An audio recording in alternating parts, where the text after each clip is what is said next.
is Jaco Kriel, John Deere Financial Specialist in die Kaap area. Ons is by Paul Kluwer, 'n jarelange kliënt van John Deere en John Deere Finansiëel. Wat ek doen is om die kliënte te help om finansieringsoplossings te kry vir hulle implemente by John Deere.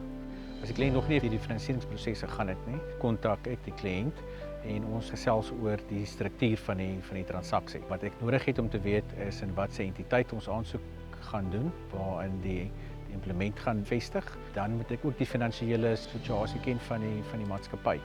Dit beteken maar net ek moet finansiële state hê dat ons kan sien wat in die geskiedenis gebeur het en 'n kontantvloei vir die jaar vorentoe van hoe begroot die kliënt. Volgens daai model kan 'n mens nou sien wat die kliënt kan bekostig en nie kan bekostig nie. Die inligting het ek nodig sodat ek na die bank wat ons gebruik kan gaan om finansiering in plek te kry vir die kliënt om geld te leen. Wat my werk ook behels is om die kliënt te help om te verstaan hoe werk finansiering en hulle gemaklik te voel om finansiering by John Deere Financial te neem. Daar's nie net een struktuur en almal pas daarbey nie. Elke kliënt het verskillende behoeftes en ons pas dit volgens die kliënt se behoeftes aan. Daar's verskillende maniere om te finansier, verskillende paymentstrukture wat ons vir 'n kliënt kan maak. Jy kan van maandeliks na kwartaalliks na halfjaarliks en selfs jaarlikse paemente kan jy betaal.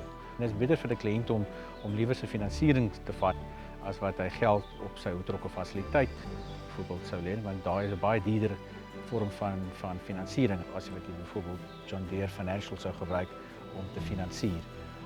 As enige kliënt met my persoonlik wil kontak maak, kan hy my details kry by die enige John Deere handelaar in sy area of na die John Deere webwerf toe gaan waar my persoonlike kontakdetails ook sal beskikbaar wees.